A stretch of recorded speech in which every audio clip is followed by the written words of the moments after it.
compartir.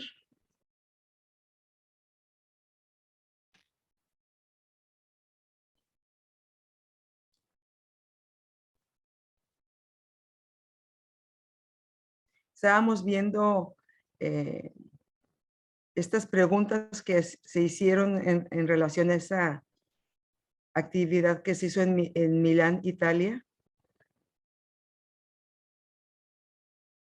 Y en el libro al final viene una serie de anexos y el que sigue es un ejercicio.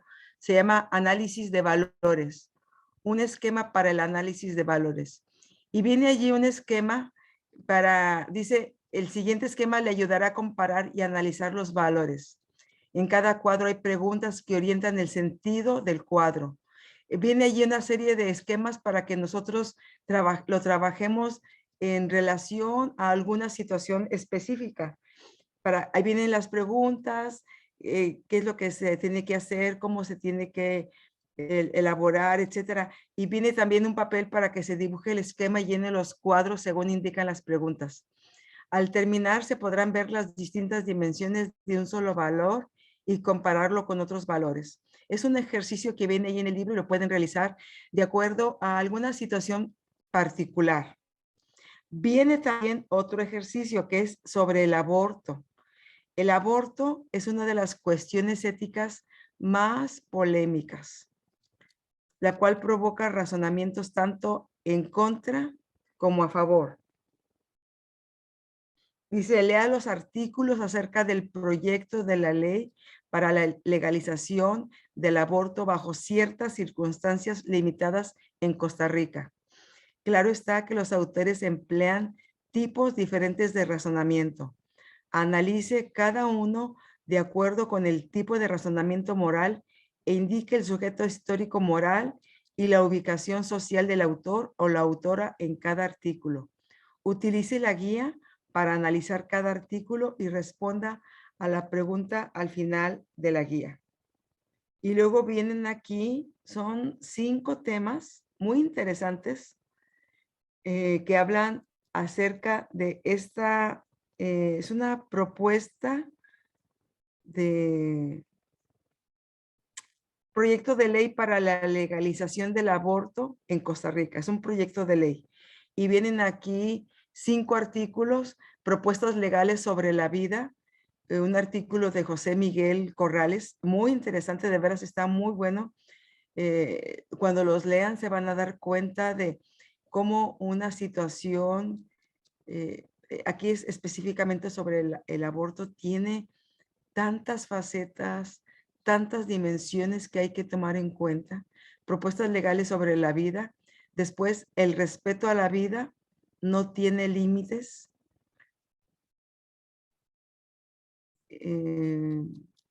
Miren cómo todo está más o menos en esas fechas, en 1991, en el mes de julio. Este lo escribió, el respeto a la vida no tiene límites. Después, aborto en caso de violación. Es una propuesta que hace la diputada Nuri Vargas para que se legalice el aborto. Muy interesante la propuesta que hace la diputada. Después hay otro autor, otro artículo de la antropóloga Marta Eugenia Pardo Angulo. Ella menciona aborto, violación y poder. Muy interesante el artículo. Y por último, el aborto y el derecho a la vida, de Hernán Collado.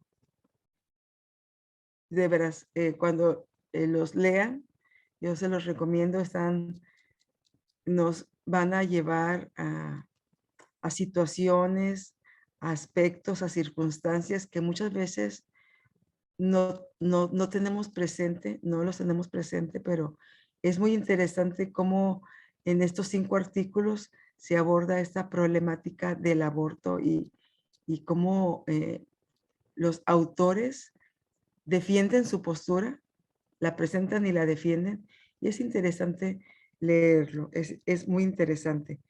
Déjenme ver si tengo Este lo había preparado, a ver si lo tengo aquí, un artículo que había, ayer lo estuve leyendo y dije, este lo voy a dejar para como una referencia.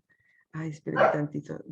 Aquí estoy viendo los artículos que tengo ya listos, pero déjenme ver si está aquí. Está muy interesante este artículo.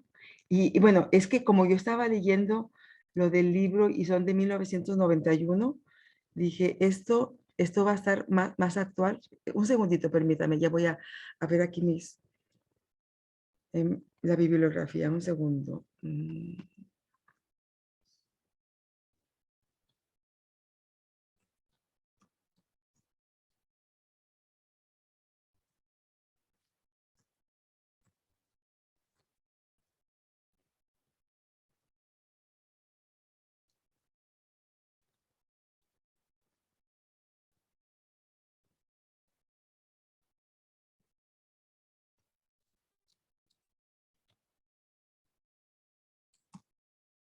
Es una entrevista que le hacen, aquí está, una entrevista que le hacen a una especialista y está muy interesante.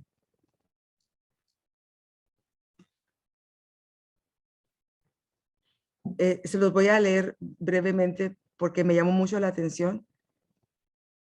Este es un artículo muy actual, yo lo saqué del periódico El País, es un periódico de España.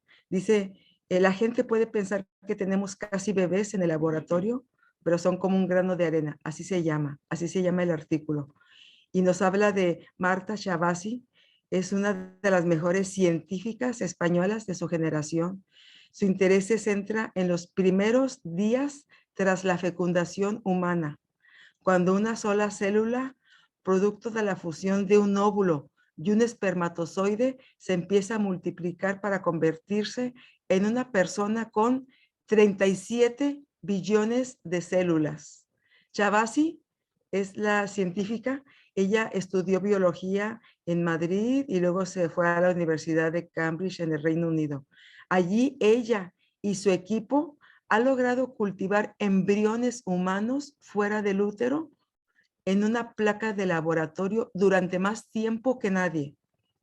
13 días, casi el doble que el récord anterior y al borde de la línea roja internacional, que son de 14 días.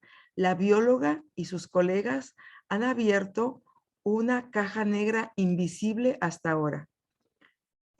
Chavasi dirige con su grupo en Cambridge desde 2020 un grupo de investigación en su laboratorio de biología molecular y allí los científicos en ese lugar han ganado 12 premios Nobel, o sea, son gente realmente muy acostumbrada a la disciplina académica y concentrados en los estudios que están haciendo. La pregunta principal que intentará responder es cómo una célula madre de un embrión temprano decide su destino. O sea, el trabajo que ella está realizando, porque ellos trabajan con embriones fuera del útero, cómo en esos primeros 13 días, cuando se juntan el embrión femenino con el embrión masculino cuando se unen,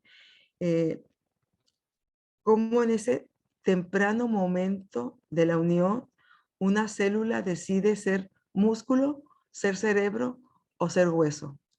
Los embriólogos repiten una y otra vez esta frase del investigador británico Lewis Wolper, que dice, el momento más importante de tu vida no es tu nacimiento, ni tu matrimonio, ni tu muerte, sino la gastrulación.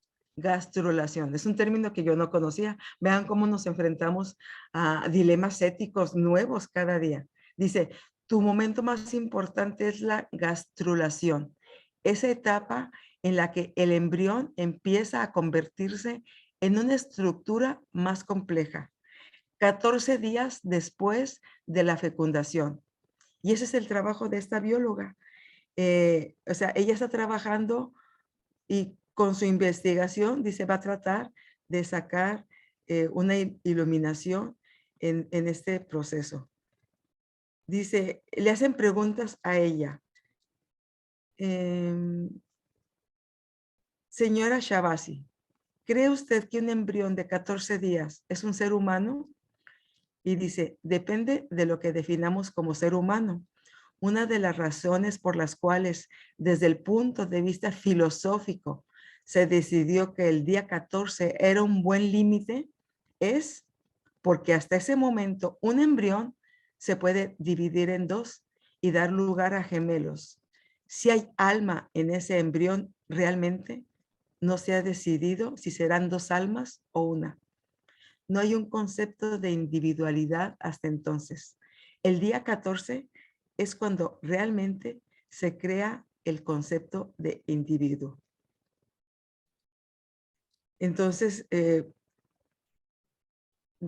para ella, pues esta investigación es muy interesante. Dice, en esa razón, valdría la pena seguir investigando hasta los días 20, porque esos embriones, dice, cuando no los usan en esas clínicas de fertilización que hay ahora, hermanas y hermanos, cuando no se usan esos embriones, se eliminan, se eliminan. Entonces, el que está elaborando el artículo le pregunta a la científica, ¿esa razón valdría la pena seguir investigando con embriones hasta los 20 días? Dice, porque como quiera se van a eliminar.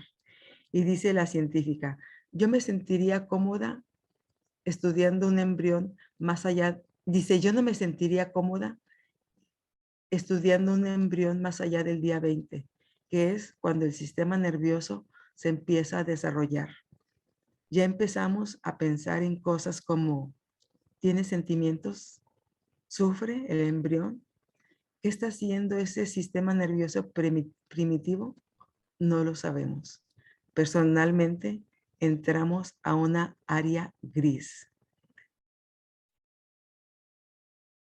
Dice usted que no sabemos cómo una célula embrionaria acaba siendo un tejido u otro. Dice, no, dice ella. Sobre todo en el contexto de embriones humanos, no lo sabemos. Por ejemplo, en el laboratorio, en los estudios que hacemos con ratones, allí hemos podido estudiar más. Pero investigar embriones humanos es extremadamente difícil. La ventana en la que podemos estudiar esos embriones es muy pequeña. Todo lo que sucede una vez que el embrión ya está en el cuerpo de la madre, ya no lo podemos estudiar.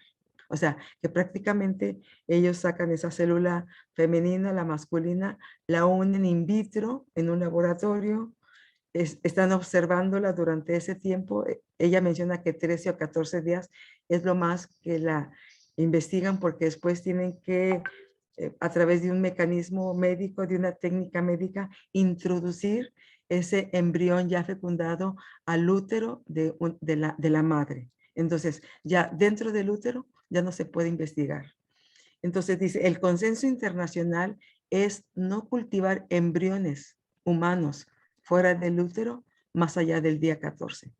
Dice, aunque en Estados Unidos y en China, el límite es el día 14, pero es solamente una recomendación científica. Dice, le hacen la pregunta, le hace un comentario el que hace la pregunta. Dice, su equipo ha llegado más lejos que nadie. Ustedes han cultivado embriones humanos hasta el día 13. Dice, sí, estamos desarrollando una metodología, menciona aquí el nombre del autor, y lo estamos ahorita aplicando a embriones humanos. Y ahora recientemente, con unas pocas modificaciones, estamos tratando de estudiar estos embriones, pero de mono hasta los días 14. ¿Cree que hay que cambiar la ley del día 14 para los humanos? Ahora no, dice. Hasta ahora solo podemos estudiar los embriones humanos desde la fecundación hasta el día 7.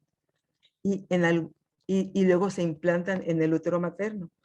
En algunos laboratorios como el que yo tengo, nos han permitido llegar hasta el día 13. En muchos hasta el día 7, en nosotros hasta el día 13. O sea que hemos duplicado el tiempo donde podemos estudiar los embriones. Son 6 días extra para investigar lo que está sucediendo.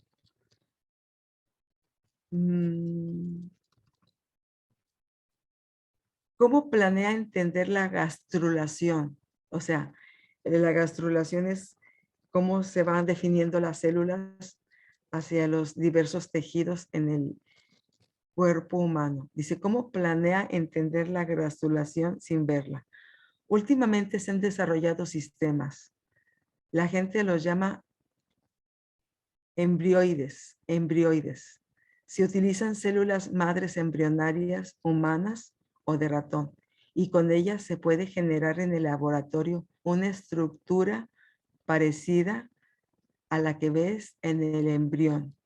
Es un sistema alternativo que puedes utilizar para saber cómo las células madre toman esas primeras decisiones.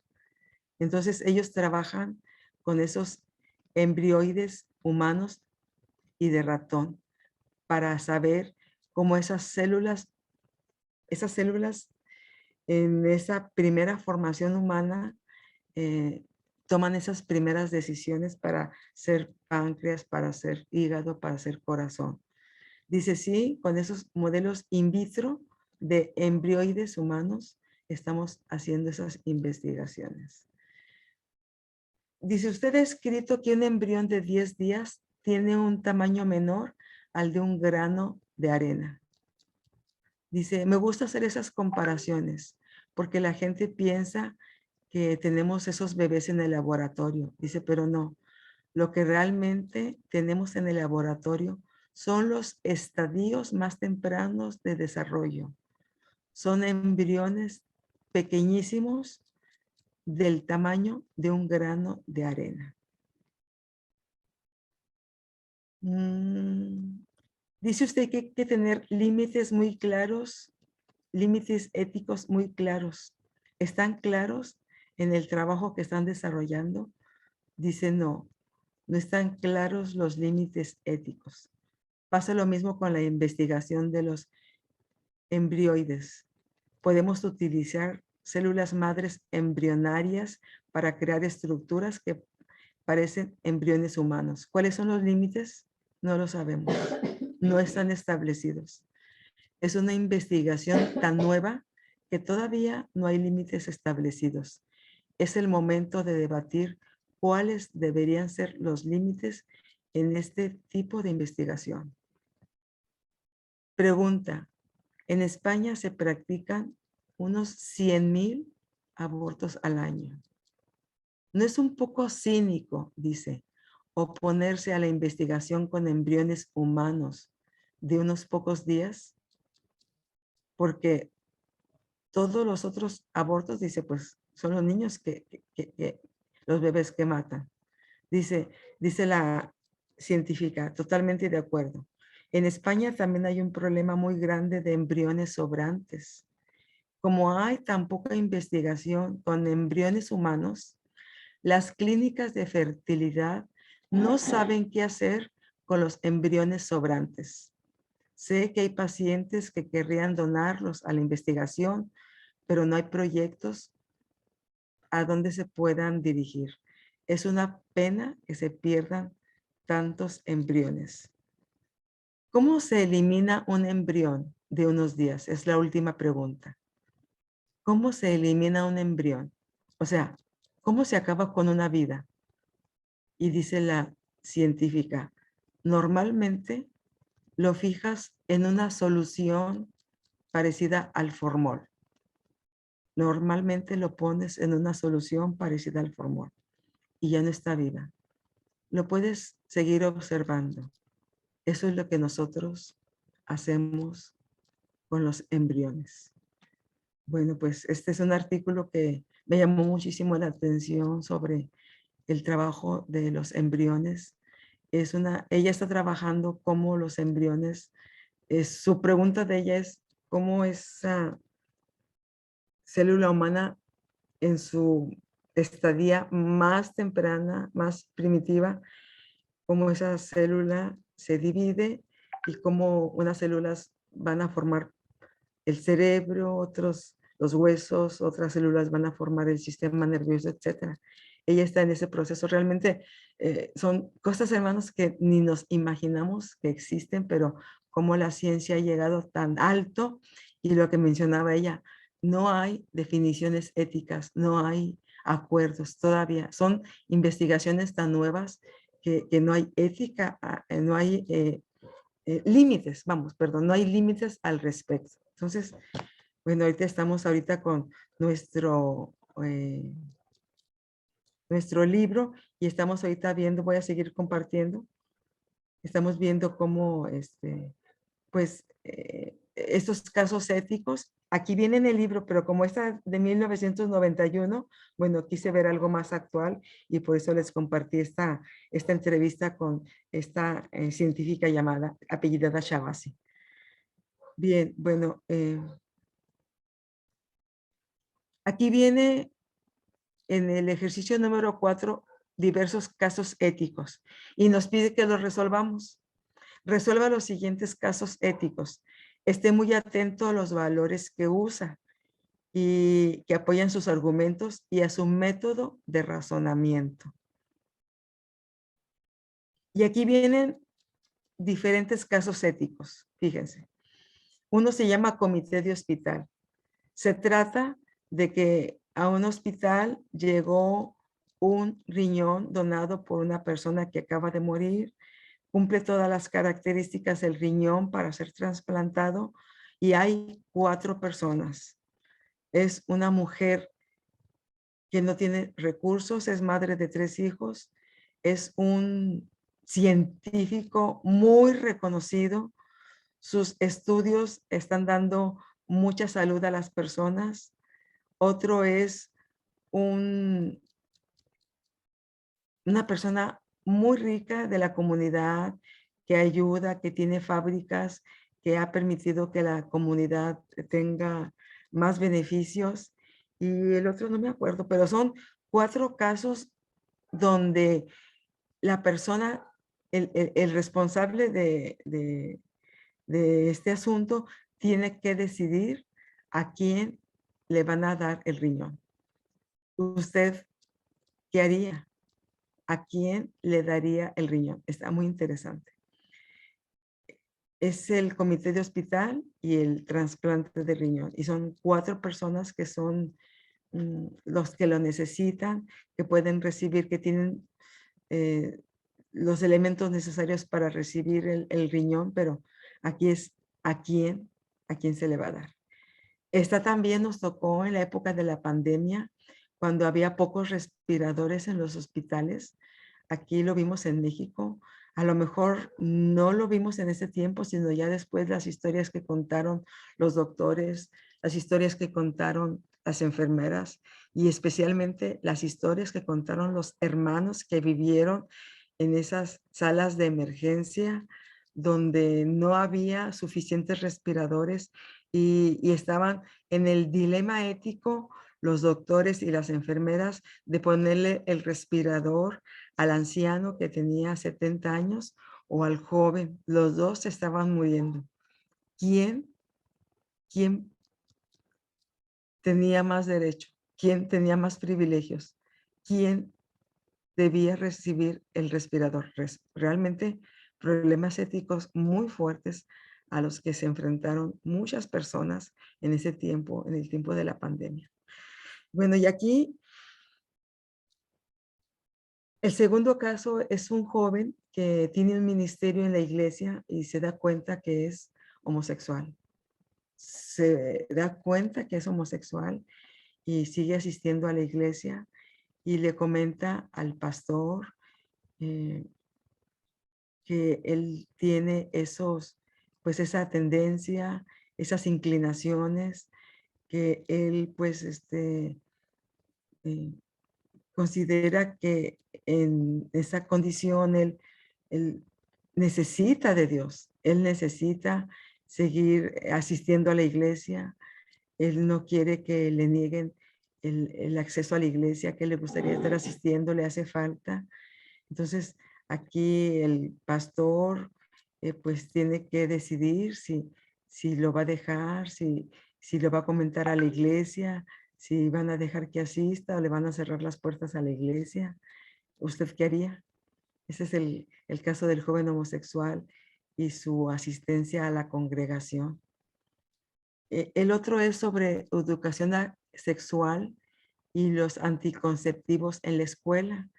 En la escuela se están dando cuenta que hay muchas jóvenes que están quedando embarazadas, entonces les van a dar educación sexual en la escuela y aparte de darles educación sexual, les van a proveer de anticonceptivos como parte de esa educación para que las jovencitas tengan esos anticonceptivos al alcance de la mano y bueno, pues no tengan que quedar embarazadas. Pero los padres de familia, ¿qué es lo que tienen que hacer? Van a aceptar esa educación, van a aceptar que sus hijas traigan esos anticonceptivos en su mochila. ¿Qué es lo que van a hacer los padres de familia respecto a esta decisión de la escuela, respecto a la necesidad o a la circunstancia que están viviendo con sus alumnas y con sus alumnos? Hay que resolver. ¿Qué harían ustedes en este caso? El otro es un líder cristiano muy espiritual, muy trabajador en la iglesia, muy buen creyente, tiene muy buen testimonio en la congregación, pero a su esposa no la deja trabajar. Su esposa parece que dice que es contador público, dice así la lectura, es que son muchas lecturas, ¿eh? Es contador público y ella quiere trabajar, ella desea salir a ejercer la profesión, claro, y aquí está el asunto, ¿verdad? Cuando las mujeres salen a trabajar, pues se les pide que primero cumplan con todos los trabajos de la casa. Y no es un trabajo el que hace la mujer, sino son dos trabajos. Entonces aquí el líder cristiano, pues no le permite trabajar porque le dice, bueno, ¿y la casa? ¿Y los hijos? Y dice la Biblia que tu lugar está allí y que tú debes someterte y que yo soy tu esposo y debes obedecerme a mí. Entonces, ¿qué haría usted? ¿Cómo aconsejaría a la esposa? ¿Cómo aconsejaría al líder cristiano? ¿Es solamente tarea de la esposa a los hijos? ¿Es solamente tarea de ella las labores de la casa? ¿Cómo aconsejaría a ella? ¿Cómo aconsejaría a él? ¿Cuáles parámetros tomaría en cuenta? ¿Cuáles circunstancias, etcétera? ¿Cómo, cómo resolvería usted? El otro se llama dirigencia sindical. Es una es una fábrica donde solamente aceptan mujeres para que trabajen allí. Solamente aceptan mujeres. Cuando yo empecé a leer la historia, se me hizo, ay, pues qué interesante, qué bueno que solamente acepten mujeres porque las mujeres a veces tienen menos oportunidades de trabajar, porque en ambientes de mujeres, quizás las mujeres se sientan más seguras que cuando hay obreros y obreras, quizá en este ambiente de puras mujeres se sientan más seguras, pero no, me llevé la sorpresa de que parece que en esa fábrica o en ese lugar solamente aceptan mujeres porque hay la premisa de que a las mujeres se les paga menos y que las mujeres pues no conocen sus derechos sindicales, que no les van a hacer huelgas, no se van a levantar, no van a hacer movimientos que puedan afectar la producción de la compañía. Entonces, en esa fábrica, como solamente hay mujeres, pues no tienen todos los derechos, no cuentan con todos las prestaciones que tienen como empleadas, y hay una hermana que trabaja allí, esa es una hermana líder, que tiene mucha capacidad de expresión, tiene esos dones de liderazgo, que puede hablar en público, puede organizar sus ideas, puede motivar a las personas. Entonces le invitan a ella a ser líder de ese movimiento sindical en esa compañía. Y entonces ella dice, bueno, ¿puedo hacerlo? ¿No puedo hacerlo? Como mujer cristiana, ¿puedo liderar a estas mujeres? Ayudarlas a organizarnos para pelear por nuestros derechos. ¿Hasta dónde puedo llegar como líder? Está interesante este caso también. Se llama la dirigencia sindical. Es esa hermana que tiene esos dones de liderazgo y si es correcto que acepte la propuesta que le hacen sus compañeras para ser esa líder sindical y trabajar en favor de ellas por sus derechos. El otro es, se llama el divorcio y habla una hermana que llega a pedir consejo porque es golpeada por su esposo. ¿Cómo aconsejar a esa mujer? Decirle, pues así te tocó vivir, pues tú lo elegiste, pues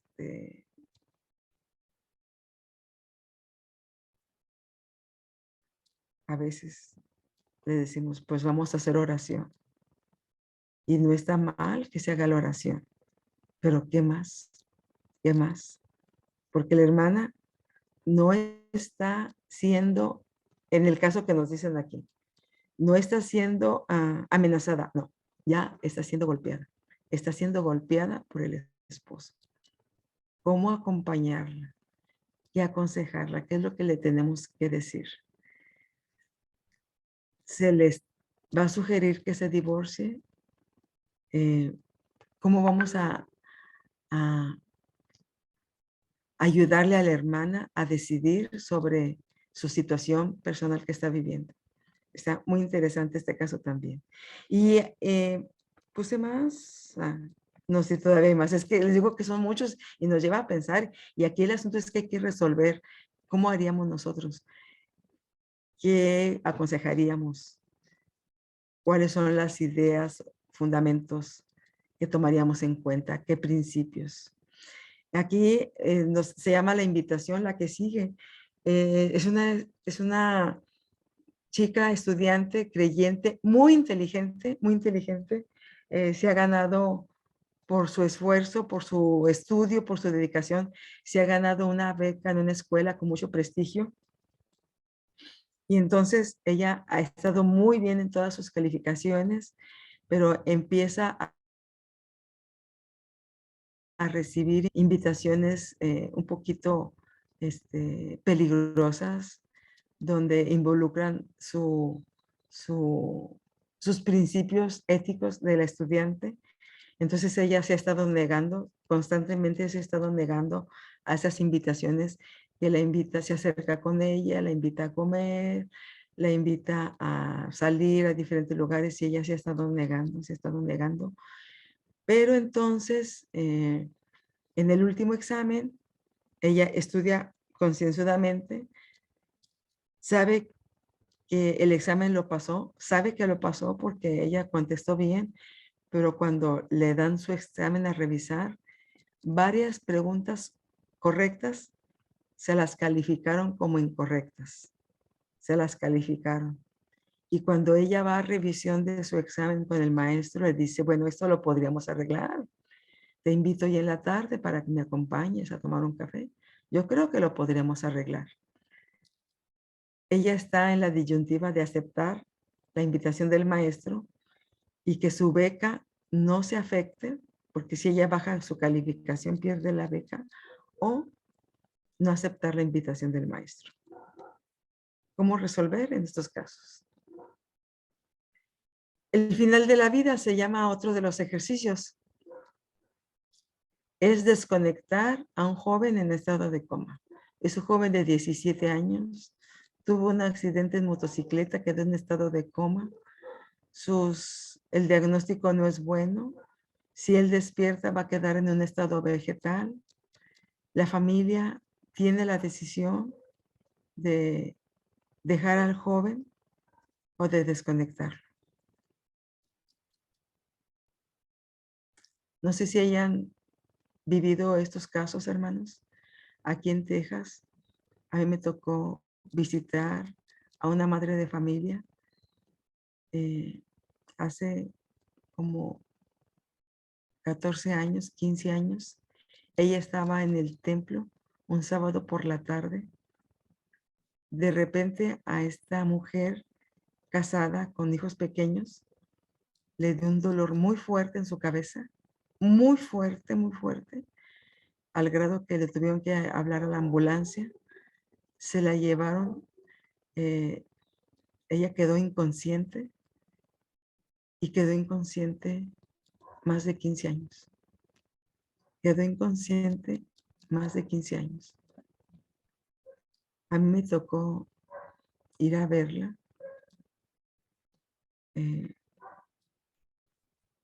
no al principio, no, no sé, hubo muchas situaciones alrededor, mucho desconcierto, porque pues toda la familia de la iglesia, toda la familia haciendo oración, toda la familia haciendo ayuno, pidiendo en todos lugares para que se sanara esta joven hermana. Y la familia pasó por muchos procesos, por muchas crisis de fe, muchas crisis de fe. El esposo, los hijos, los padres de ella. Fallecieron los padres y ella siguió en ese estado de coma. Pasó 1 año, 2 años, 3 años. Yo fui cuando tenía como 13 años. Esta hermana en esa situación. Y yo misma tenía mis temores. A mí me invitó mi mamá porque mi mamá estuvo muy cerca de este caso, muy cerca. Yo no sabía cómo actuar, pero mi mamá me dijo, vamos a verla, vamos a orar con ella. Y llegamos, hermanos, y pues llegamos, hermanos, y yo no me quería acercar. Realmente yo sí tenía temores, eh, no sabía lo que iba a observar, no sabía. Entonces, mi mamá, sí, como ella acostumbraba visitar, pasamos al cuarto de ella. Ella estaba eh, acostada. Me dijo mi mamá, tócala, tócala. Y yo toqué sus pies cálidos, hermanos, cálidos, bien cuidados sus pies. Ahí la peinaban, la arreglaban, le hacían su corte de uñas, la aseaban, etcétera. Parecía una mujer que estaba dormida, eh, que, no sé, con una enfermedad común y corriente y que estaba ahí temporalmente en el hospital. Su cabello le había crecido, se lo arreglaban, la peinaban. Eh, Mamá tocó sus manos, le empezó a hablar, mamá le acostumbraba a hablarle, a hablar con ella.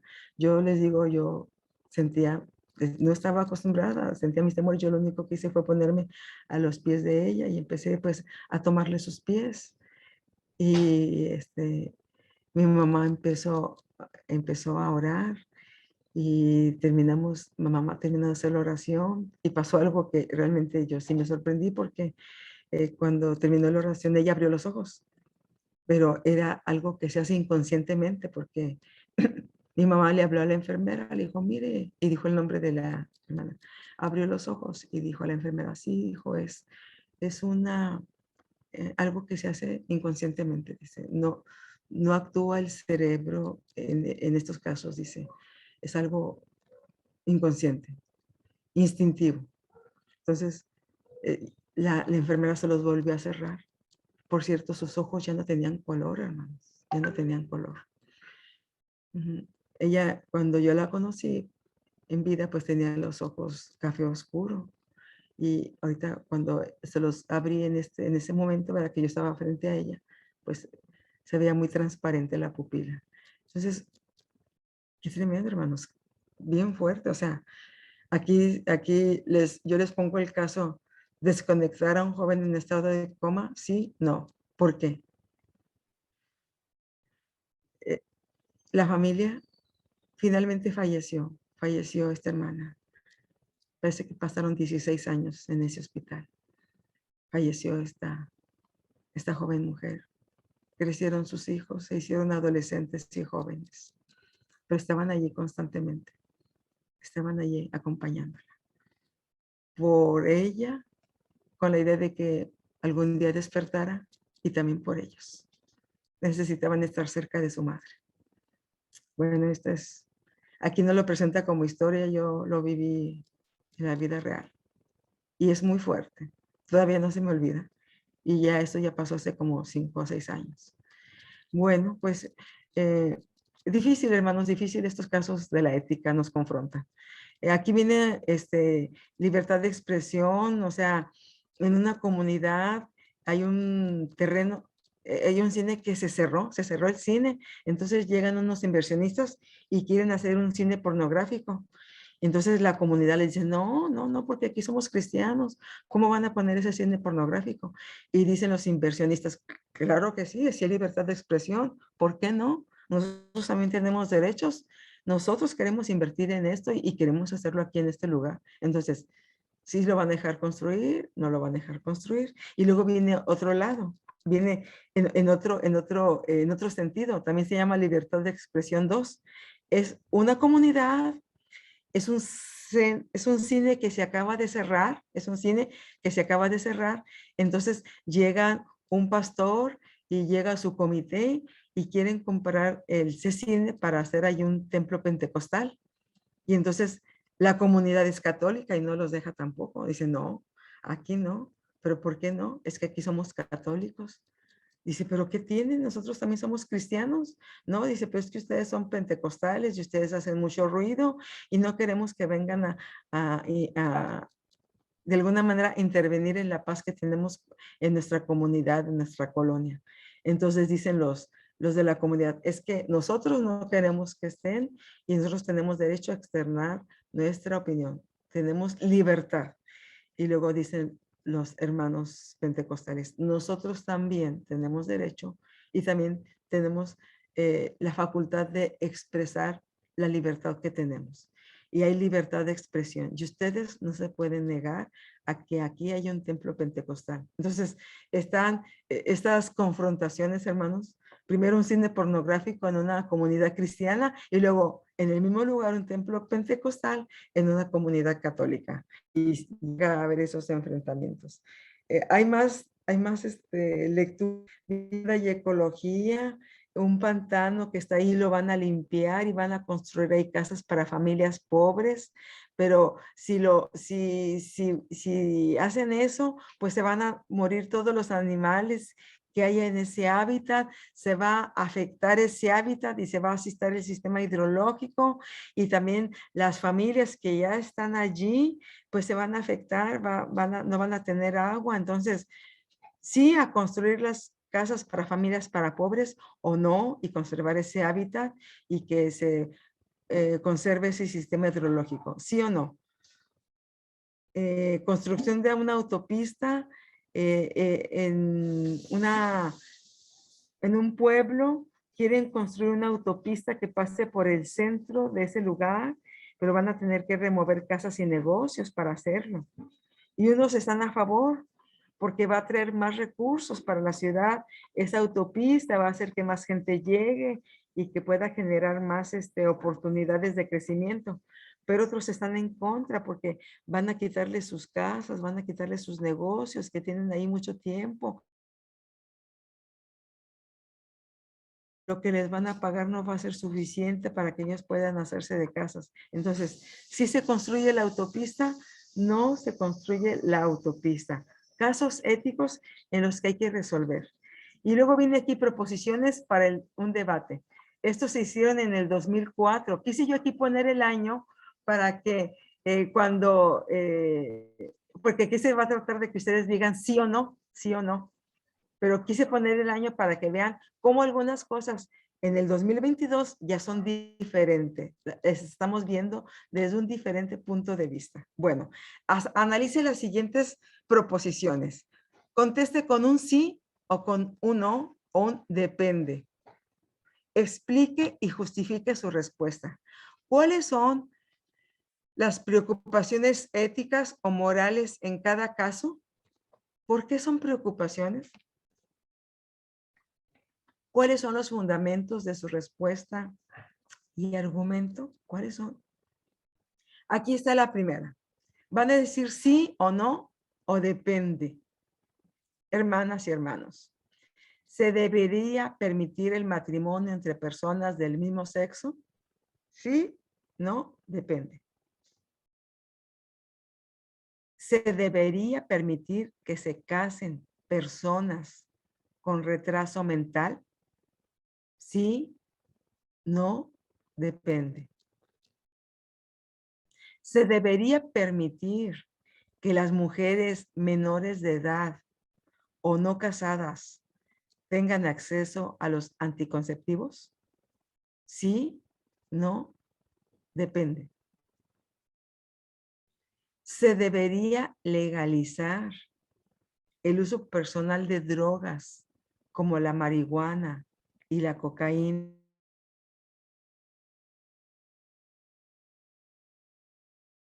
Se permiten en algunos países. Aquí, ¿se debería legalizar el uso personal de drogas como marihuana y cocaína? Sí, no, depende. ¿Se debería autorizar la pena capital? ¿Pena de muerte? Aquí en Estados Unidos, en algunos países, en algunos estados, sí está autorizado. En Texas, donde estoy, sí. Número 6. ¿Se debería permitir que la población en general tenga armas de fuego propias? Sí, no, depende. Aquí acaba de pasar una situación muy dolorosa, como a una media hora de aquí de donde estoy yo, se llama Uvalde, Texas, donde entró un adolescente con 2 armas esas armas especiales del ejército y mató a más de 20 personas, la mayoría niños. Qué fuerte. Aquí las personas pueden tener armas de fuego. Solamente les piden su licencia de manejar o una identificación personal para poder obtenerlas. ¿Se debería permitir que la población en general tenga armas de fuego propias? ¿Se debería participar en loterías y rifas? ¿Se debería participar en loterías y rifas? Algunas iglesias hacen rifas para obtener beneficios, rifan coches para obtener beneficios y construir templos o para las labores sociales que realizan. Aquí está la pregunta. ¿Se debería participar en loterías y rifas? Si no, depende. ¿Se debería prohibir empresas que lleguen a las comunidades? Bueno, aquí viene alguna, pero hay muchas empresas extranjeras que llegan a nuestros países, empresas europeas o empresas norteamericanas que llegan a hacer negocio a los países. A veces se ve bien, a veces se ve mal. ¿Se debería prohibir? Sí, no, depende. ¿Se debería ser vegetariano? ¿Qué pregunta, verdad, hermanas y hermanos? ¿Se debería ser vegetariano? Los vegetarianos son pro vida en todos los aspectos, incluyendo de los animales. Por eso no comen nada de carne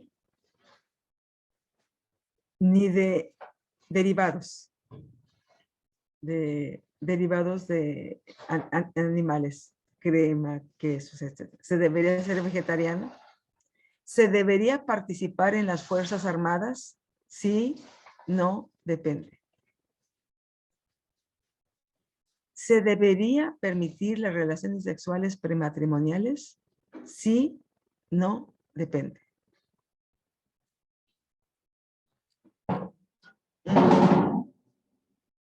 Tengo una amiga, está empezando a asistir a la iglesia.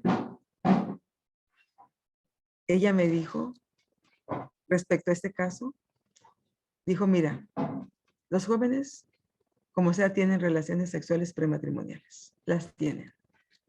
Y yo tengo 3 jóvenes.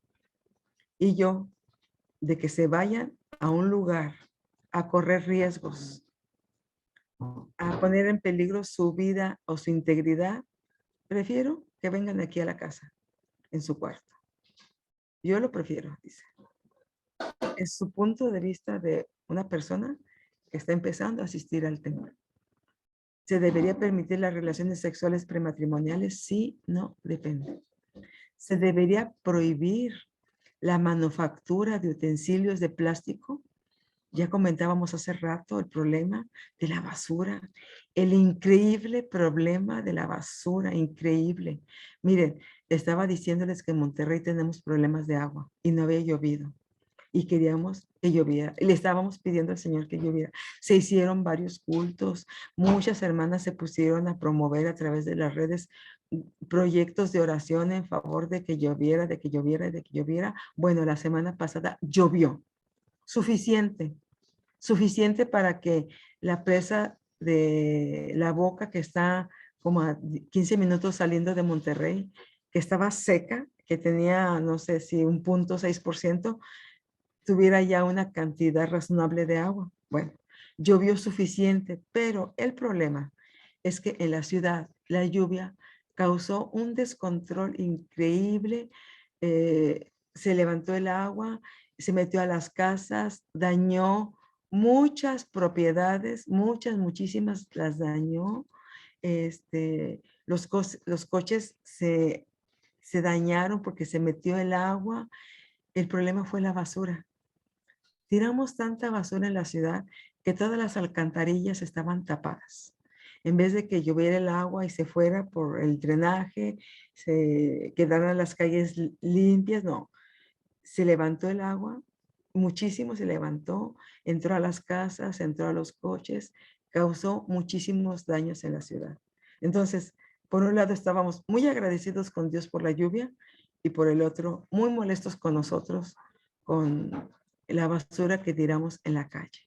Entonces, y pues mucha de esa basura es plástico que no se recicla y que más bien causa mucho daño, especialmente en los, a donde llevamos la basura. Se tiene que llevar a algún lugar. Yo la pongo en el plástico, en el bote, lo pongo allí y luego la basura pasa 3 veces a la semana y yo lo llevo para allá. Las basuras se los llevan a algún lugar, allí van acumulando la basura. No sé, parece que hay algunos procesos de sacar cosas que se puedan reciclar, lo demás no, pero ¿a dónde se va? ¿A dónde estamos echando toda la basura? ¿A dónde? ¿A dónde se está yendo? Dicen que en algunos barcos la están echando a algunos mares del Océano Pacífico, Atlántico, algunos mares, algún mar del Caribe, etcétera. Pero se está yendo y vemos cómo también se está dañando a la fauna marina. ¿Se debería prohibir la manufactura de utensilios de plástico? ¿Se debería exigir el uso exclusivo de gasolina sin plomo? ¿Se debería exigir los daños que está causando al ambiente la gasolina con cómo se acaba el oxígeno que tenemos? ¿Se debería permitir el uso de la palabra hombre cuando se quiere decir ser humano? Porque a veces usamos la palabra hombre y como que para algunos nada más significa hombre, y aunque se sugiere usar ser humano, decir no, hay que decir hombre, así dice la Biblia. En el principio creó Dios al hombre, y dicen algunos, mejor vamos a poner ahí decir, en vez de hombre, en el principio creó Dios al ser humano, al ser humano. Entonces, ¿se debería permitir el uso de la palabra hombre cuando se quiere decir ser humano? Esta palabra ser humano, nos estamos refiriendo a ese lenguaje incluyente. Número 15, se debería demandar, o sea, de hacer el reciclaje de toda basura, que fuera una ley que se recicle toda la basura. Se debería restringir los derechos humanos a las personas subversivas, a los que son violentos. Se debería restringir los derechos humanos a los subversivos. Se debería prohibir la pornografía y el material erótico. Se debería prohibir. Fíjense, hermanos, que en la reunión que se habló de sexualidad con las mujeres, se mencionó algo muy importante. Es violencia, violencia. Si a las esposas las obligan a ver material pornográfico para lograr una excitación sexual. Es violencia. Las mujeres no deben ser sometidas a este tipo de violencia. O si los hacen las mujeres con los hombres, bueno, tampoco los hombres. Es violencia obligar a alguien a ver pornografía. También es violencia obligar a las relaciones sexuales. Debe haber libertad, libertad. Yo creo que tenemos muchas tareas pendientes como iglesia en el aspecto de la sexualidad. Entonces, aquí la pregunta, ¿se debería prohibir la pornografía y el material erótico? Sí, no, depende. ¿Se debería dar limosna a los que piden en las calles? Sí hay las dos corrientes, los que sí dan, sin importar, sí dan. Y no nada más limosna, llevan comida, llevan ropa, llevan ya listo en sus cosas, tazas para ir dando. Y hay los que no, dicen, no, es que estamos promoviendo ese tipo de personas que solamente se dediquen a pedir, mejor hay que enseñarlos a trabajar, etc. ¿Se debería dar limosna a los que piden en las calles? Sí, no, depende. ¿Se debería evadir el pago de impuestos cuando es posible hacerlo? ¿Se debería evadir el pago de impuestos cuando es posible hacerlo? Sí, no, depende. ¿Se debería mantener animales y pájaros silvestres en las jaulas? ¿Se deberían mantener en las jaulas esos animales? Sí, no, depende. ¿Se debería permitir la experimentación científica médica con animales? Porque sí se hace, sí se hace. De hecho, ahora estamos aprendiendo que muchos de los cosméticos que usamos, cremas, bueno, los hombres cuando usan para afeitar, los perfumes, los cosméticos, los desodorantes, toda esa serie de gamas, toda esa gama de artículos de belleza o cosméticos que usamos, muchos se hacen con derivados de animales, pero de derivados de animales. ¿Qué pudiéramos decir con fetos de animales?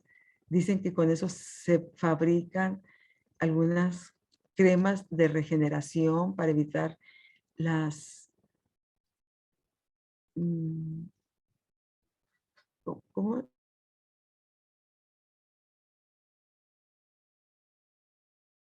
En la piel, las arrugas, etcétera. Entonces, que muchas de esas cremas las hacen con fetos de animales. Y a veces ni siquiera sabemos, porque pues no tenemos, y estoy aprendiendo eso, leer los componentes que forman esos cosméticos. Entonces, ¿se debería permitir la experimentación científica médica con animales?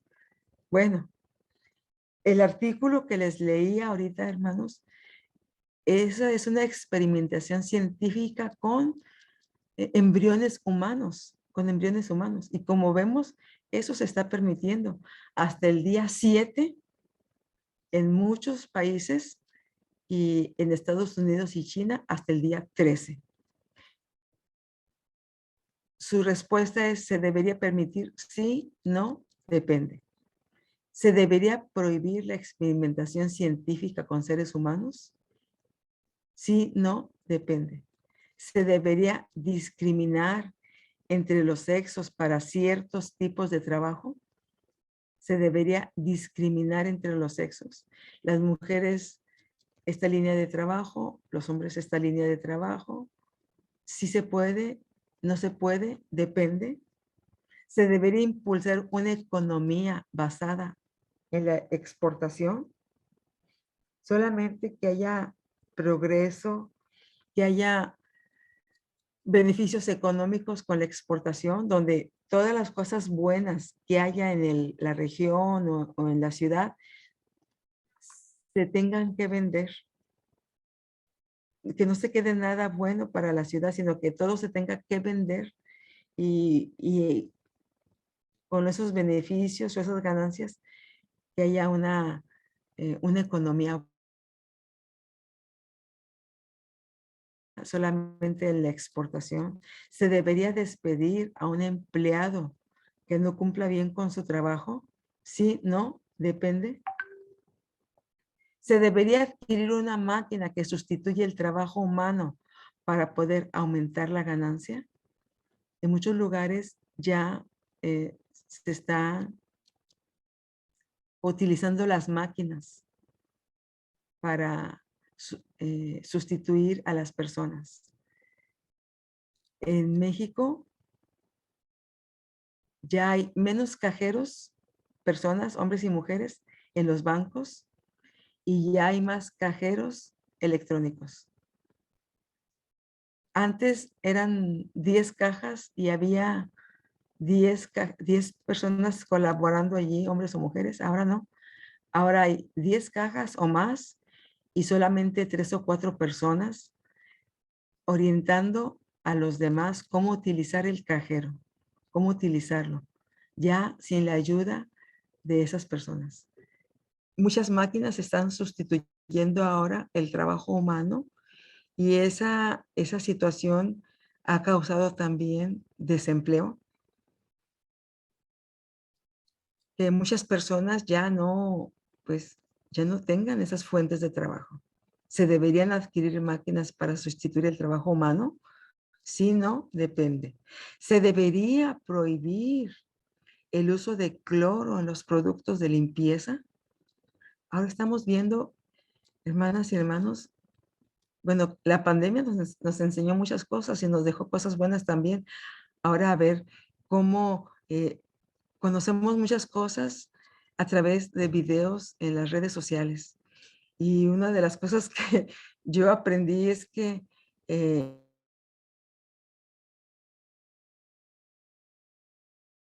y eso puede sustituir el cloro, el vinagre. Entonces, estamos viendo cómo el cloro es tan dañino al ser humano. No sé mucho, no sé mucho, pero es muy peligroso cuando las personas inhalan el cloro en grandes cantidades, es muy peligroso. Sé de personas, por ejemplo, aquí en Monterrey, allá en Monterrey, hay la gente tiene depósitos o tinacos para tener allí el agua, para cuando se va el agua. Son tinacos de 500, 600, de 1000 litros, de 2000 litros grandes.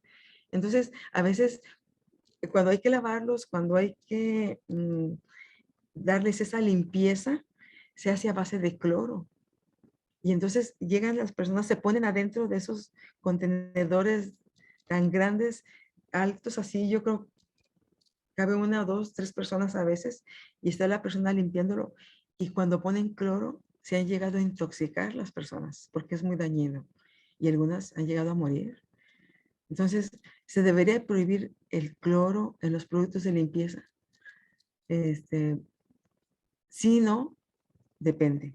Se debería exigir el uso del cinturón de seguridad. Si no, depende. Aquí es una ley. El cinturón de seguridad se exige. Nosotros vivimos en México, ahorita ya no, en la capital, una ciudad muy, muy peligrosa. Entonces allá, en primer lugar, no estaba el cinturón de seguridad, no. En primer lugar, cuando uno se subía al coche era poner el seguro, poner el seguro. Bueno, hasta con el seguro. estábamos mi hija y yo esperando a mi yerno que saliera de su trabajo. Estábamos mi hija y yo. Llegamos, teníamos el seguro puesto y aún así nos asaltaron, nos quitaron el coche, nos amenazaron con la pistola, aún así. Una ciudad muy insegura. También a mi esposo lo asaltaron, también a mi hijo. O sea, es una ciudad, era una ciudad muy, muy insegura. Ahora yo creo que muchos lugares, pero allá, hermanos, la ley no era ponerse el cinturón, no, la ley era poner primero aplanar el botón de seguridad para que el coche quedara al menos con esa medida, ¿verdad? Con esa seguridad. Se debería prohibir, se debería exigir el uso del cinturón de seguridad, se debería copiar programas de computación y fotocopiar libros para no tener que comprarlos. Si no, depende. Se debería respetar la propiedad privada como derecho absoluto. La propiedad privada como derecho absoluto. Si no, depende. Bueno, ahí tienen ustedes, hermanas, hermanos, todas esas proposiciones para poner su opinión. Sí, no, depende. Y como dice aquí, explicar y justificar la respuesta. Son 30 ejercicios muy, muy interesantes. Y bueno, para terminar, aquí viene un glosario de conceptos básicos y términos importantes. Eh, Vienen allí, parece que 32 y 36 conceptos básicos y términos importantes. Es bueno que los tengamos, que los revisemos, que los leamos una o dos veces, nos van a ayudar, nos van a ampliar la visión, nos van a también a saber el significado para manejarlos. Yo solamente aquí copié algunos: moral, núcleo de sentido, pacto, pecado, pecado social o estructural. Esa es una nuevo término acerca del pecado. Es el que apunta al mal que se comete contra otras personas y contra la naturaleza y se institucionaliza mediante la organización social.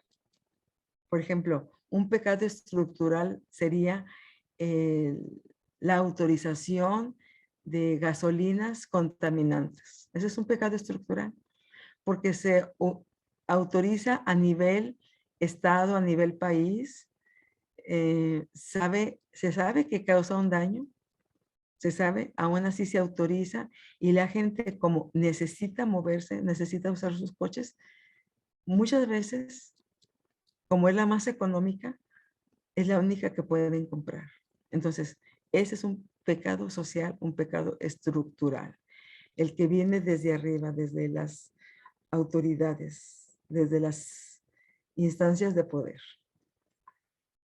Lo que significa persona de la sociedad, prácticas sociales. Y en términos importantes, por ejemplo, la palabra paradigma, lo que significa penúltimo, cuando lo vimos, la realidad penúltima, la realidad última, el término precomprensión, prima facie, que lo vimos en uno de los capítulos, quiere decir eh, a primera vista, lo que tu impresión a primera vista, lo que estás viendo, así, luego, de primera vista.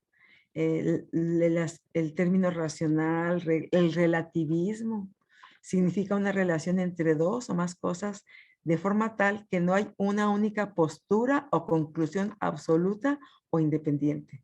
El relativismo, ¿qué es? Cuando vimos allí el dibujo, estaba un 6 o un 9 en el piso y una persona de un lado ve el 6 y del otro lado ve el 9. Relativismo. No hay una sola postura o una sola conclusión. Depende de dónde lo estés viendo. ¿Cuáles son tus parámetros? Significado máximo o mínimo denso. Entonces, ahí al final viene toda esa serie de conceptos básicos, de términos importantes que pudiéramos ver. Eh, Fuentes de discernimiento moral, la guía del Espíritu Santo, cómo el Espíritu Santo es una fuente que nos va a ayudar a nosotros. Esto yo lo saqué de otro libro, te les doy la bibliografía, porque dije, bueno, solamente en el discernimiento que estamos haciendo, pues nosotros tenemos lo que nos menciona el libro, Dios, la razón, el contexto, la naturaleza. Son las fuentes de discernimiento moral. Pero aquí vemos también, también como es la guía del Espíritu Santo, cómo dar lugar al Espíritu Santo en nuestras vidas como una fuente para poder nosotros discernir de manera real. El Espíritu Santo trabaja en toda la iglesia para aquellos que ejercen la tarea de enseñar, de ser de autoridad, que tienen un rol en discernir, cómo tomar esta fuerza vinculante de una manera especial. Dice al final, hay diferentes maneras, ¿verdad?, de ver esto. Dice, todas creen, sin embargo, que el Espíritu Santo asiste al pueblo de Dios para discernir, desarrollar y quizá también reconsiderar evaluaciones morales, como fue, por ejemplo, en el caso relativo a la esclavitud. Entonces, usar la guía del Espíritu Santo, de la Escritura, la Biblia. La Biblia es una fuente esencial para el discernimiento moral en todas las iglesias. En la iglesia hay diferentes maneras de leer las Escrituras y diferentes claves hermenéuticas para hacerlo. Aquí vemos varios métodos. También hay diferentes maneras de usar la Escritura, tanto como punto de referencia o como fuente secundaria luego del análisis social.